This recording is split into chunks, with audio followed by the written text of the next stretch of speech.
Especial parte 1 de momentos que cambiaron la historia de los videojuegos. Hacer una selección de grandes momentos que cambiaron la historia de los videojuegos siempre es complicado. El problema, como siempre, no es quién pones, sino a quién quitas. Tienes que acudir a lo básico y a considerar algo tan general como los videojuegos bajo diferentes prismas y tener ciertas perspectivas de qué cambios fueron importantes en su momento y cuáles son ahora. ¿Cómo eran los videojuegos en los años 60? ¿Cómo es la realidad del ocio digital hoy en día? Space War, 1961. Tennis for Two está considerado el primer videojuego de la historia, pero no fue concebido como tal, sino como parte de una exhibición. Space War sí que nació con vocación de videojuego, aunque nunca se comercializó. En los años 60, los ordenadores eran máquinas que solo podían permitir universidades y grandes empresas para hacer complicados cálculos y simulaciones.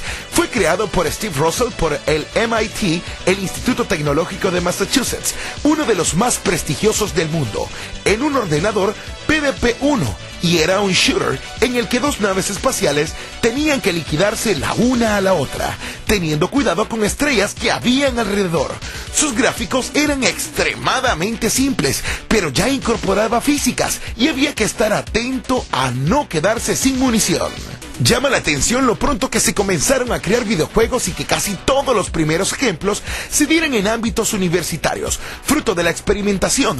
Todavía no se sabía la cola que traería esto de los videojuegos, pero Space War tiene el honor a ser el primer videojuego concebido como tal y con la intención de ser usado durante un largo periodo de tiempo. De hecho, el único ordenador PDP-1 operativo del mundo todavía tiene una versión de Space War funcionando.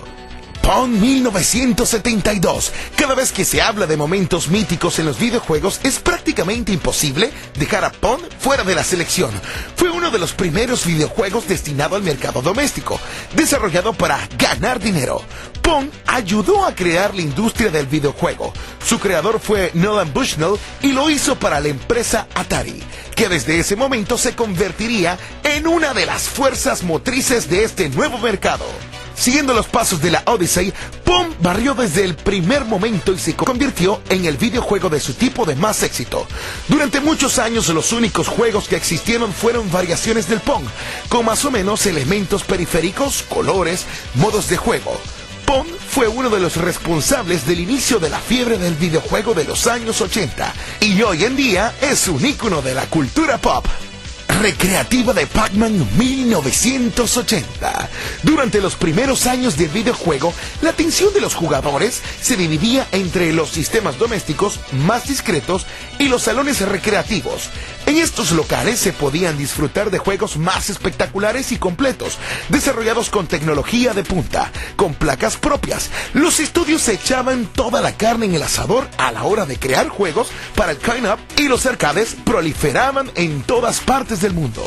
Fue también el momento en el que los desarrolladores japoneses decidieron entrar en el mercado. De todas las recreativas de la época, hemos decidido quedarnos con Pac-Man, no solo por haber sido la más vendida de la historia, 293.822 unidades, sino por lo que vino después de Pac-Man. Es uno de los elementos culturales del videojuego más reconocidos. Hoy en día, el Comecocos, nombre con el que se popularizó en España, también se encargó de introducir variedad en un mercado dominado por los juegos de marcianitos, como Asteroids, Space Invaders o Galaga.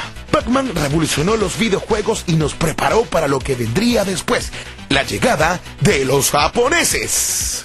La NES y Super Mario Bros. 1983-1985. El mercado de los videojuegos de sobremesa estaba en la ruina. La existencia de una gran cantidad de consolas y la, en general, baja calidad de sus títulos había supuesto que los jugadores dejarán de comprar videojuegos. Sin embargo, todavía quedaba una bala en la recámara. Y menuda bala. Nintendo, una empresa que había dado la campanada en los salones recreativos con Donkey Kong, lanzó su consola doméstica de cartuchos intercambiables, sustituyendo el tradicional joystick por un pad de control con cruceta y botones.